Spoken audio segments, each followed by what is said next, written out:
Guys, sa panahon ngayon, kapag mapera ka, nag-uunahan sila sa'yo. Ayan, marami kang kaibigan pag marami kang pera.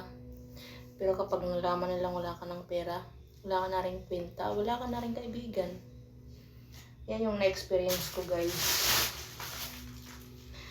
Kaya kayo kapag may pera kayo, magtabi kayo. Kasi hindi habang buhay nandiyan yung mga kaibigan nyo. Nandyan lang sila sa oras ng mayroon ka, sa oras ng kagipitan. Wala na sila, di mo na sila makagilap. Minsan nga, pagtatawanan ka pa ganun. Pero kapag mayroon ka, na nakikinabang sila, andyan sila palagi. Anytime na kailangan mo. Lesson learned yan. Dati guys, nung di pa ako na-scam,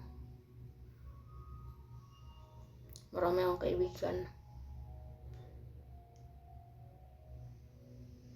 Ngayon wala na.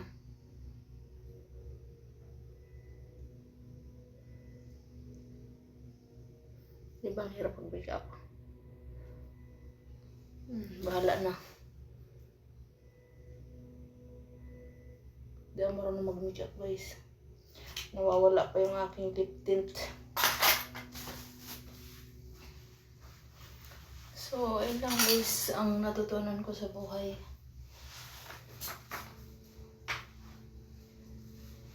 So, may sasabihin sana ako, nakalimutan ko. Galing lang ako ng video ngayon. Ayan, nangungutang na naman tayo.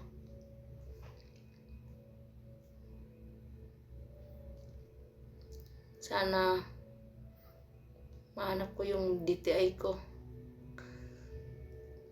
Mga dokumento ko kasi guys, wala sa akin, nasaan ako. Siya yung nagtatabi mga birth certificate. Ganyan ako mag-makeup guys.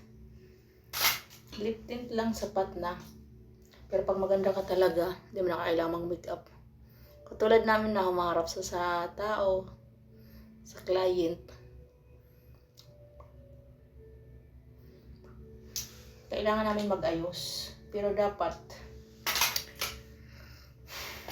yung, tawag dito, basta ano guys, basta kailangan ko nang iparetoke yung mukha ko. Gagawin ko ng ay de las alas